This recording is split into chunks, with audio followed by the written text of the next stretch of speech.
On today's show, we'll be joined by weekly co-host Ben DuBose to take a look at the slightly concerning trend of Jalen Green not getting the basketball at the end of games as the Rockets' best player on the floor. But then we'll also look at some of the encouraging signs of this Houston Rockets season, namely the fact that when Jalen Green plays well, this Rockets team has played competitive against some very, very good teams so far this year. Then we'll also take a look at none other than the GOON SQUAD, the three-man lineup off the Houston Rockets bench: KJ Martin, Tari Eason, Usman Garuba, the impact that they're having, what the lineup data suggests, and much, much more. All of that coming up right here at Locked On Rockets. This is Mission Control, Houston. Ignition sequence start. The Houston Rockets select Jalen Green and Jabari Smith Jr. T-minus 15 seconds. Guidance is internal.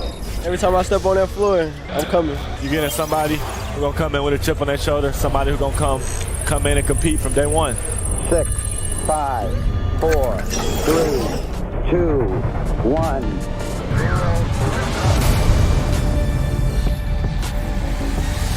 What's up, and welcome to another edition of Locked On Rockets, your daily podcast home for everything Houston Rockets basketball. As always, I'm your host, Jackson Gatlin, native Houstonian and credentialed media member. I'm also the host of Locked On NBA Mondays, host of the State of the Rockets podcast, as well as Rockets Watch. Be sure to follow along on Twitter at JT Gatlin, and the show, of course, at Locked On Rockets, free and available wherever you get your podcasts, including YouTube, where you can help the show out tremendously by commenting anything below. Remember the mantra: for the house, for the team, for the algorithm.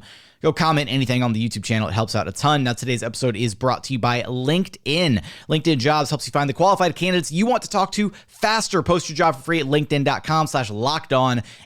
We've got a lot to get to today. We're going to focus on the slightly concerning trend of Jalen Green not getting touches at the end of games. We're going to focus on some of the encouraging signs of this Houston Rockets season, namely the fact that when Jalen Green plays well, which he's played well more often than he hasn't, the Rockets have been competitive. And then we'll also take a look at the GOON SQUAD, the three-man lineup off the Houston Rockets bench: KJ Martin, Tari Eason, and Usman Garuba, the impact that lineup has had, and much, much more. Joining us now is our weekly co-host, none other than the podfather himself, Rockets Wire editor Ben DuBose, who we sorely missed last week due to some slight technical difficulties that I will take 100% of the blame on. Now, Ben, it feels like we've talked about this topic ad nauseum at this point, but yeah, Kevin Porter Jr. as the point guard for this Houston Rockets team, it feels like I feel like a broken record talking about, we see a game where Jalen Green is playing well, has a great night, has it going, and then we get to the fourth quarter and he gets iced out of the offense, and there's really only two places that you can kind of point the fingers when that happens. It's the point guard on the floor in Kevin Porter Jr., and it's the coaching staff sitting on the bench in Steven Silas. And it's this recurring, growing trend. And I'm just wondering, how concerned are you that it feels like this is just something that we've seen repeat itself consistently now, especially when the Rockets are in some of these close games where you'd like to see some of those shot opportunities, those shot attempts go to your big gun, quote unquote, in Jalen Green. Yeah, and it's pretty much what we talked about the last time I was on the show. We just talked about it in the context of Eric Gordon getting the last shots. And now we're talking about, in a different way, but it's the same problem. You're not getting the last minute high leverage shot attempts, or really last 6 minutes, because despite Jalen having 33 points, he only shot 3 times down the stretch of that game. You're not getting the high usage, high leverage reps to your best players. And sometimes you can put it on Alperen Sengun playing really well, but that was not the case in New Orleans when he fouled out in just 19 minutes. So that's something you can point to. There are some circumstances when P has played as well as, especially he has since coming back from the illness, then sometimes you sort of run your offense through him. And so it may not be Kevin Porter Jr. as your point guard. It may be your, I don't want to call him a point center, but he certainly, can be like a fulcrum of the offense at times. But in this case, no, that was not what was going on. He was not even out there on the floor because he fouled out in Saturday's game in New Orleans.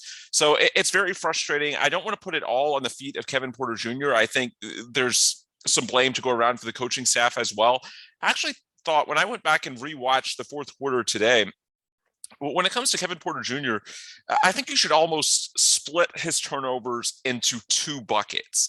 There's the turnovers that are from bad reads, or maybe his processing speed not being quick enough. That's something we hear a lot about on Twitter. And then there's turnovers due to just a shaky handle, or just ball handling errors. And I think this past week, we've actually seen the latter. It's felt like in Orlando, which they held on, and then in New Orleans, it feels like the scouting report is out there that the Rockets don't really have a super steady ball handler. There's a reason why there's not that many 6'6" point guards. I mean, this is going to be a simplistic take, but there's also some truth to it, because quite frankly, it's a lot tougher to stay on top of your handle in your lower half relative to someone that's, Jose Alvarado, much lower to the ground and is able to sort of pick your pocket, especially when they dial it up to use a Pat Beverlyism, Mr. 94 feet, to take that approach.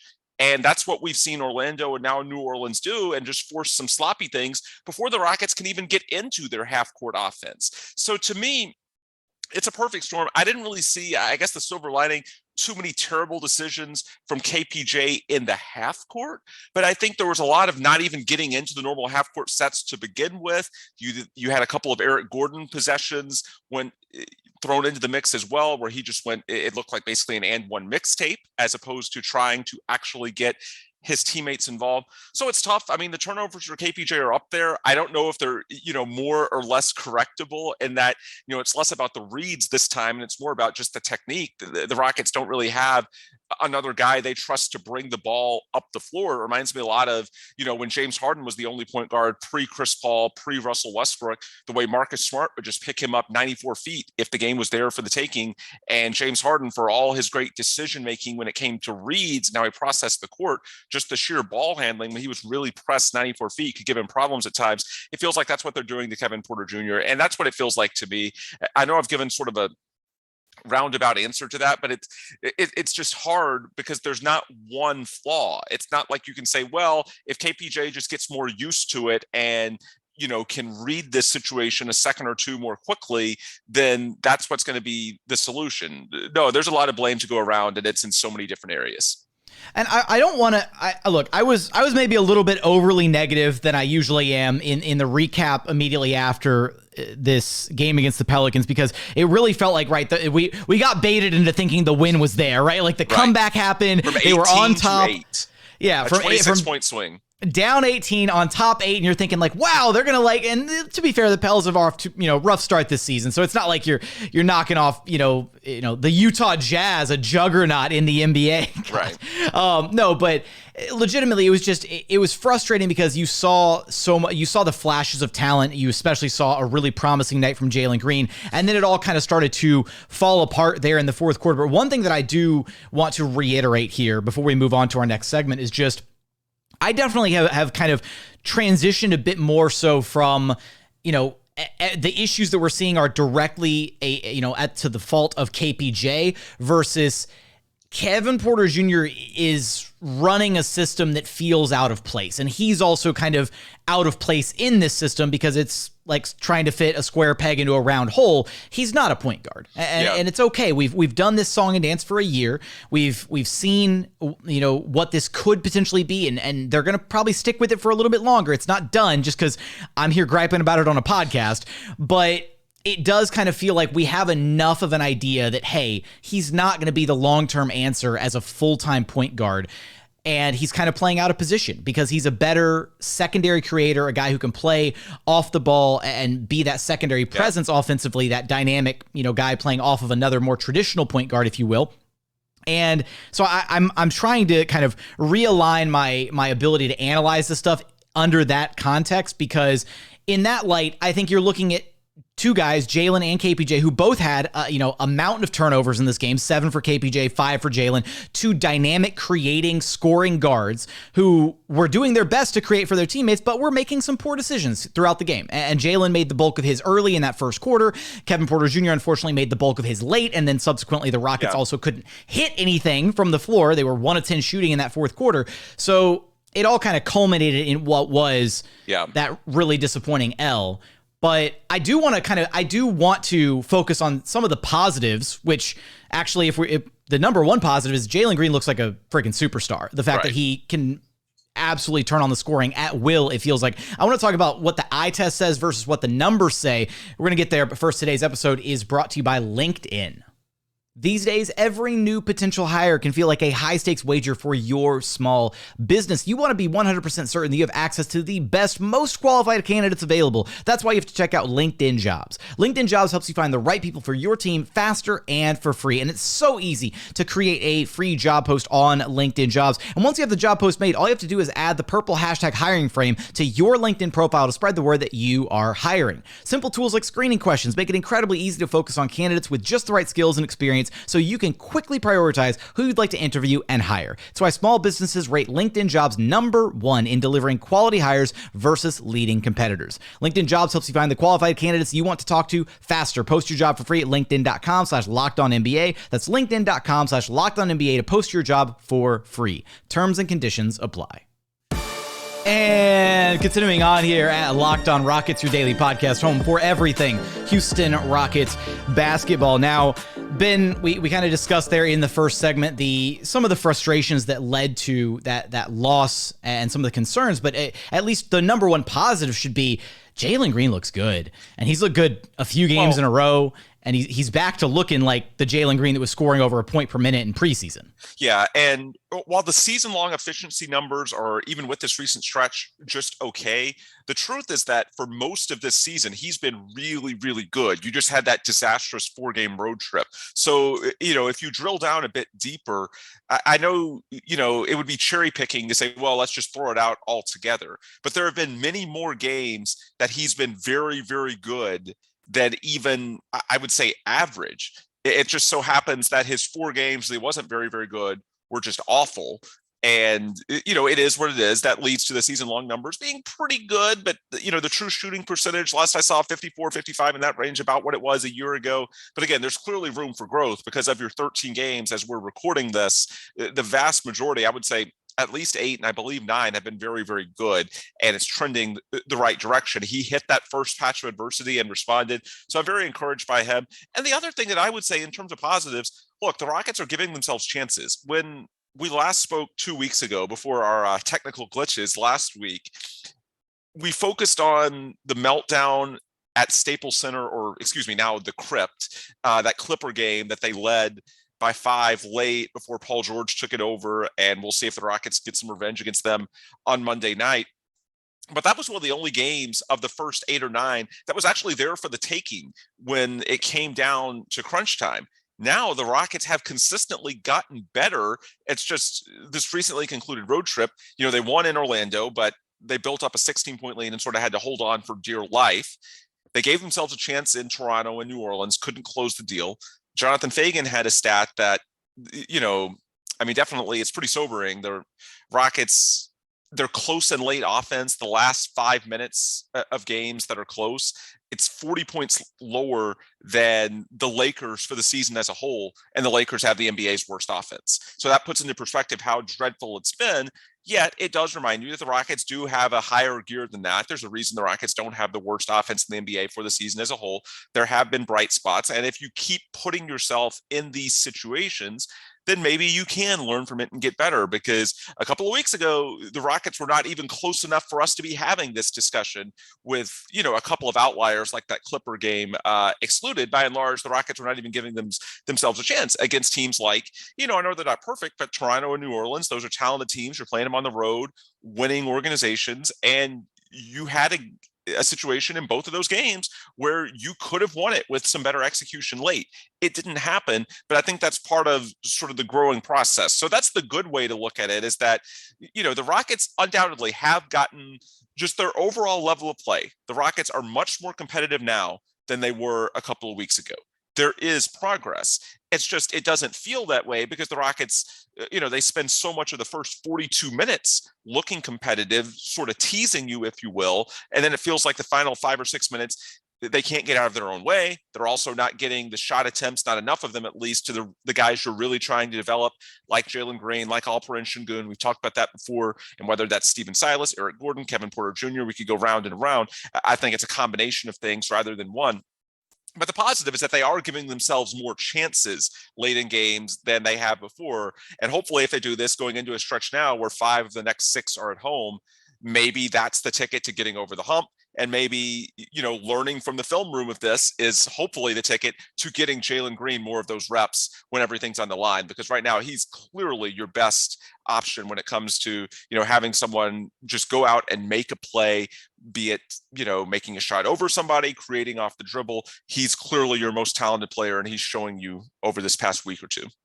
Yeah, and I'd even take your point a step further, Ben, and I'd say that even if you go down the list, right? Like, I mean, the season opener against Atlanta was encouraging, even though it wound up 10-point loss, but they were very much in that game until the wheels kind of fell off late in the fourth. You do the same thing with the Grizzlies. Both of the Jazz games were kind of ugly, but they were right there in it with the Jazz both times. Then you get to the Blazers and Suns games, which wound up being, even though they were competitive against the Suns until Devin Booker and Chris Paul came in with 5-6 minutes left to go in the fourth quarter, and they just closed them out effectively. So I guess it was largely that road trip that really skewed their numbers a bit. I mean, I would say that second Jazz game, they sort of had the fake comeback, but they were largely outplayed in that game. Yeah, I guess your point is well taken in that, the first three games at least, even though they didn't, well, the first two, the Milwaukee game was just a throwaway. Second night of a back-to-back against the NBA's best team. But yeah, the first couple of games, they went out and played well, really for the team as a whole. And I guess the way to tie this all together is, they've been competitive this season with the exception of that road trip, the exception to the exception being that game against the Clippers. And what was different about that road trip relative to the rest of the season? Those were the 4 games in which Jalen Green was not at his best. When Jalen Green is right, and we talked about that, basically the lead off the season, and then really these last 5 games, when Jalen Green is right, the Rockets have been competitive. It's just a matter now of taking what you see over the first 42 minutes of those games and trying to make it extrapolate more to the final 6. Yeah, no, I mean, Jalen Green's, he's the tip of the spear, right? The Rockets will only ultimately go so far as Jalen Green takes them. And right now, so far for the season, again, the efficiency numbers not quite exactly where you'd want them to be overall, but he's averaging just under 22 points per contest now on 47% shooting from the floor, 38% from long distance. Not terrible numbers overall for Jalen Green. Again, you'd like to see the efficiency kind of start creeping up, going a bit more northbound, but overall, and getting more free throws, which will really help your true shooting percentage for sure. Right, the free throw. Look, Jalen Green, and officials are not allowed to blow the whistle for Jalen Green. I am fully convinced, Ben, that James Harden did some rabbit's foot trickery or whatever, where he mortgaged the next 20 years of free throw attempts for the Houston Rockets to be the league leader in free throws for however many years it was directly here in Houston that he led in that stat. So, without a doubt. Yeah, something like that. But Jalen Green is showing flashes of his brilliance aside from that little pocket where he really struggled. And the Rockets, by and large, have been competitive when Jalen Green is at his best. And that should be one of the early season takeaways for this Rockets team. Coming up, we do want to talk about a couple of the other positive notes from this Rockets team. Tari Eason and Usman Garuba, 2/3 of the Goon Squad off the Rockets bench, if you will. But first, today's episode is brought to you by BetOnline. BetOnline.net is your number one source for all of your sports betting info, stats, news, and analysis this season. Get the latest odds and trends for every single professional and amateur league out there. From football to basketball, soccer, even esports, they've got you covered for everything over at BetOnline.net. Right now, you can take a look at who the odds-on favorites are to win the NBA title this season. You got the Boston Celtics at plus 550 leading the way, but the Milwaukee Bucks right there at plus 550 as well. Golden State Warriors in third place at plus 700. And then rounding out the top 5, you have the LA Clippers at plus 800 and the Phoenix Suns at plus 1,000. So for all of those odds and more, be sure to visit betonline.net to learn more about the trends and action available to you. BetOnline, it's where the game starts.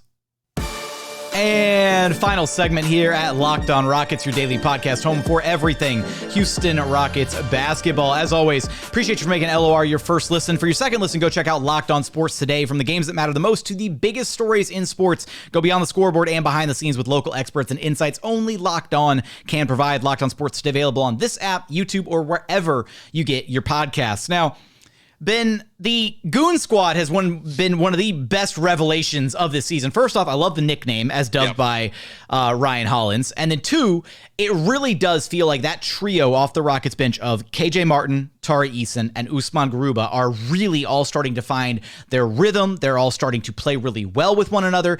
And we got our first glimpse at the Goon Squad plus Jalen Green, basically, and then also Jae'Sean as featured in that lineup. Who Jae'Sean had some really, really solid he's playmaking. He's gotten better the last week. for sure. Yeah, Daisha Nix is trending upward. The price is going up, as a good friend of the program, Dave Hardesty, would say. But I have been so utterly impressed with what those three guys have done off the Rockets bench, kind of the little like niche they have found for themselves, their ability to come in and impact the game without overplaying their hand, right? All three of those guys understand what they are good at. They stay in their lane and they do it well. And here, look, it's a tiny sample size, only 73 minutes total played. But as far as Rockets 3-man lineups are concerned, the 3-man lineup of KJ Martin, Usman Garuba, and Tari Eason has a plus 26.5 net rating in 73 minutes played with one another. They come in and they make things happen on the basketball floor time and time again.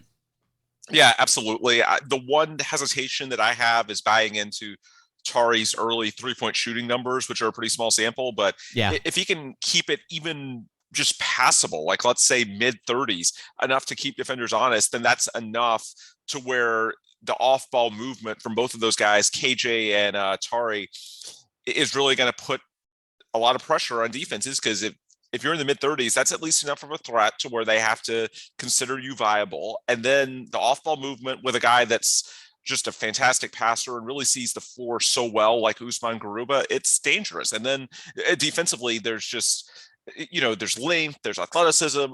Above all else, it's just high IQ play. They all anticipate so well. They're relentless when it comes to their motor and their energy. So yeah, it's a really, really good trio. I do want to see the shooting hold up. We've seen a resurgence from KJ the last couple. Wait. Who's shooting craters first? Usman Garuba at 80% or Tari Eason at 45%? Whoa, well, I'm sticking with Usman at 80. That's definitely legit.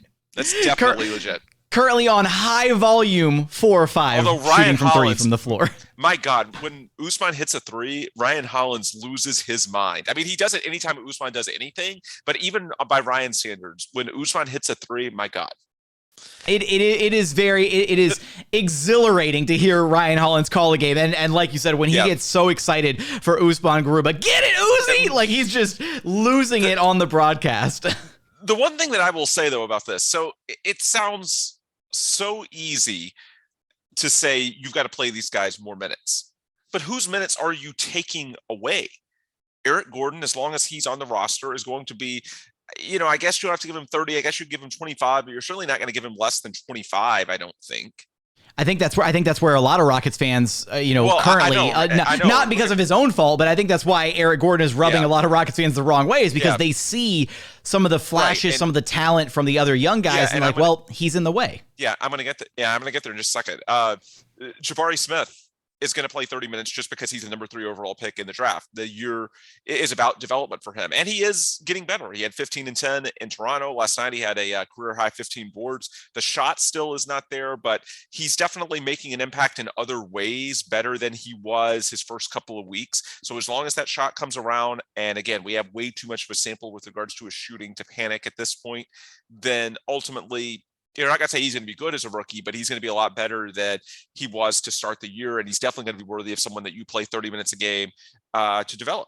And then, of course, Alperen and Sengun should be playing 30 minutes a game at center, or at least upper 20s for obvious reasons. Right now, even with 6 points and fouling out in 19 minutes, he still grades out in some of the efficiency metrics as one of the top 25 players in the entire NBA to this point. He's really been that good. And of course, you can quibble over, do his defensive liabilities undercut that a bit, perhaps to some extent, but when you're 2-11 and it's not like you're planning to win this season anyway, then a guy that's putting up those numbers, you owe it to yourself to find out just how viable it is, and if maybe those defensive liabilities can be improved, which the only way you can do that is by putting them out there. So there's a lot of guys that are competing for minutes, and we haven't even mentioned Jae'Sean Tate, who's barely played this season with the ongoing ankle issues. When Tate is back, he's a guy who, like Eric, it's tough to justify playing less than 25 minutes a game. So while you'd like to say, hey, KJ, Tari, Usman, let's play these guys more and more, it's tough. And I would just say there's two things.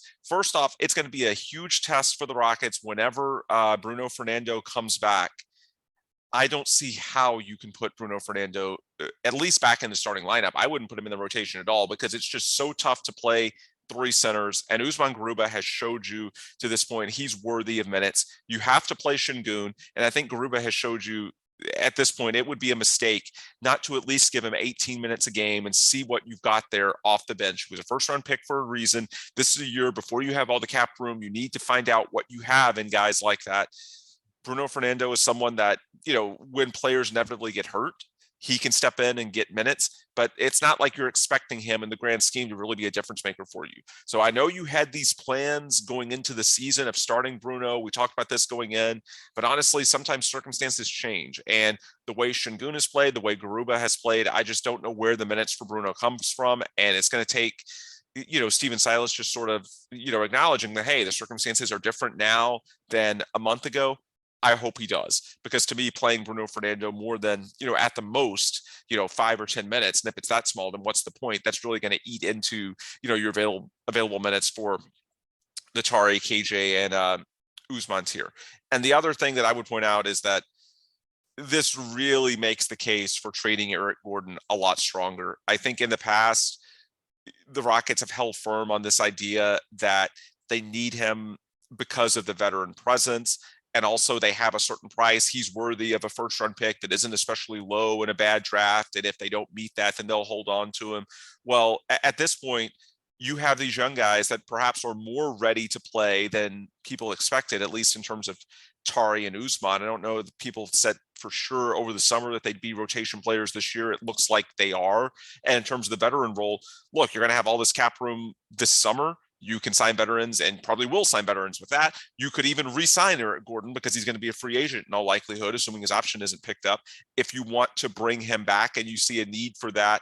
So it's not like it was a year ago when you're saying, well, Eric Gordon's just going to sort of steer this young group through, just the mess of the next couple of years, developing all these young guys.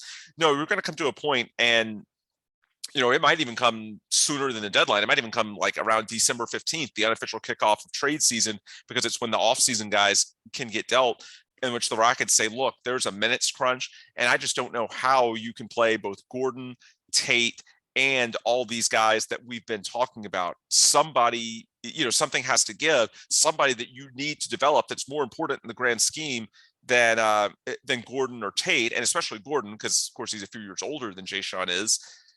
To me, it just makes the case stronger that, in the past you could say, well, Eric Gordon isn't really blocking anybody. So if you don't think you're getting fair value for him, then just hold on, reap the benefits of his, his floor spacing, his defense, his value in the practice court, et cetera, and maybe you get that value that you think he's worth at a later date. Well, I think now you're especially when Tate gets back, you're going to be approaching a point in which he actually is blocking guys that you need to develop, as potential parts of your future. And so I could see that maybe shifting the calculus as we get closer, definitely to the deadline, and maybe even, to December 15th. Yeah, I was definitely more so over the offseason kind of in the camp of, okay, well, you need a veteran on this team. You need somebody to kind of help guide these guys and, help them move along, be NBA, learn how to be NBA players, all that stuff, all the little, veteran nuances that he's supposed to provide in the locker room. But I think they're actually getting to a point where go ahead. Oh, I was just going to add in quickly, KJ Martin, his situation has changed as well over the summer. I think a lot of people thought that KJ might be on the way out. We heard the reports. He was uncertain about his role. Now he apparently loves to be in Houston. According to Kelly Iko, is open to a contract extension. So even though he's not as young as Tari or Usman, at the same time, his role is more fixed than a lot of people maybe thought it was a few months ago. And that plays into, the Gordon equation as well. Because of just the overall availability of minutes at the wing spot. And so, a lot of us were factoring, oh, well, KJ, he wants out, so don't even factor him into the rotation. And then they were still a glut between Jae'Sean Tate and Jabari Smith Jr. and Tari Eason. And now you've got KJ playing out of his mind, who's been one of the best developments of this Rocket season. So, yeah, Ben, there's a point where I look at the on-the-court production that Eric Gordon provides, and let's face it, right? There's moments where he's out there going through the motions. He's walking through plays. He's especially just out there. Yes, especially defensively. And that is a big problem when you have guys like KJ or Tari or Jae'Sean over on the bench who can provide that much needed spark and intensity and enthusiasm, especially on the defensive side, to maybe get you some stops, right? To maybe, ignite a fast break or two and generate some of those opportunities and not have those and one dribble mixtapes in the fourth quarter, leading to an ugly turnover. So yeah. And to bring the discussion full circle to what we let off discussing, some of the issues in the fourth quarter. Look, you've referred to Eric as Coach Silas's security blanket. I would call him sort of his training wheels. And at some point with these young guys, to develop them, to get them the reps that they need to form a conclusion, not a definitive conclusion, but at least have a better idea by next summer, which you definitely want to have a good idea of your roster going into this offseason. You have up to $60 million in cap space. Then, yeah, you may need to take the training wheels off and see what happens if you give guys like Tari and Usman and KJ even more minutes and to see what they do with them. So, it's a problem now, and Jae'Sean Tate isn't even playing. Imagine what's going to happen when Jae'Sean Tate comes back from the ankle injury to find these guys. Like, we're already saying that these guys should be playing more, and yet it's tough to see exactly where the minutes come from without taking some from Eric. And now you're about to throw Tate into the mix as well, and many of those same positions, and perhaps Bruno Fernando as well. I know, Bruno's a center, and, Tari and KJ aren't, but at the same time, it's the front court. There is overlap to all of this, at least to an extent. It's going to get very crowded very soon. I hope they do the right thing with Bruno. And then, certainly you're not going to remove Eric from the rotation. That would be stupid. But I do think that it plays into the consideration. It might nudge you a little bit as you get closer to December 15th and the unofficial kickoff to trade season. It might nudge you a little bit more than circumstances a year ago would have. Last thing for you here, Ben, before we wrap this up.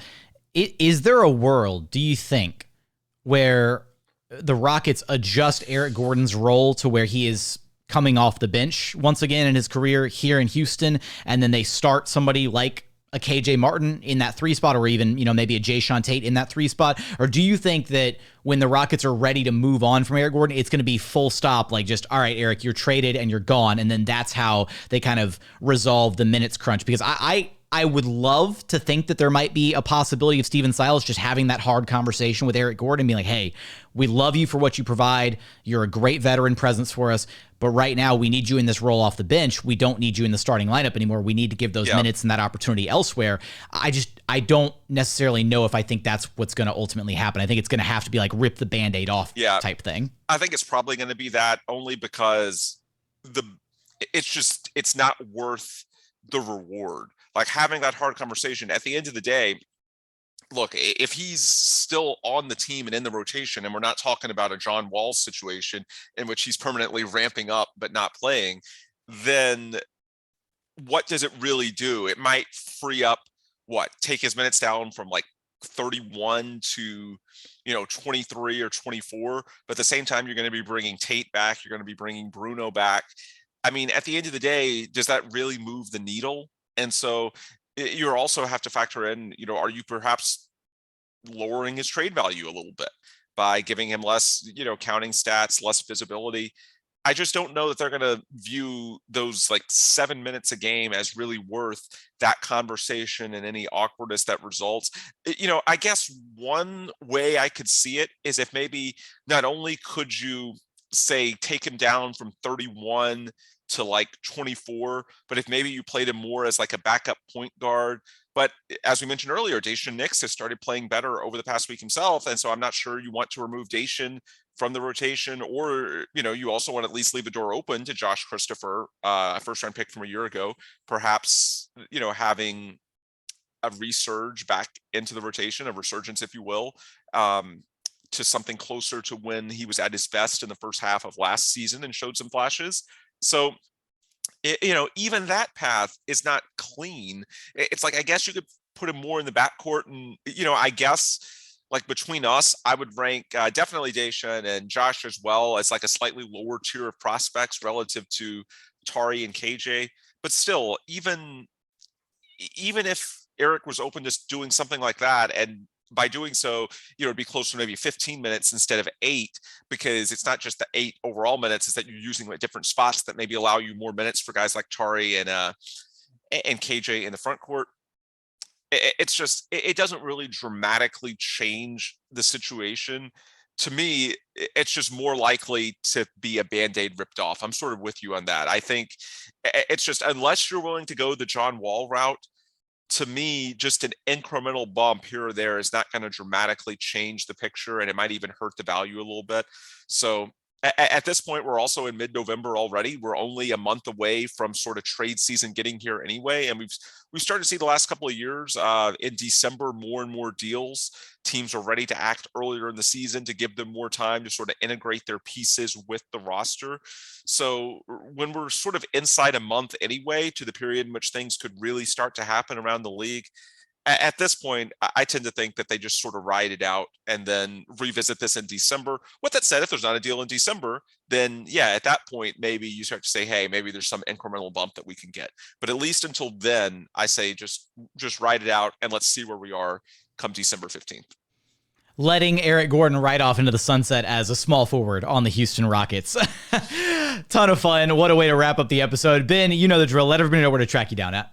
Yep, Ben DuBose on Twitter, the Rockets Wire on Twitter, and rocketswire.usatoday.com for all your daily Houston Rockets coverage.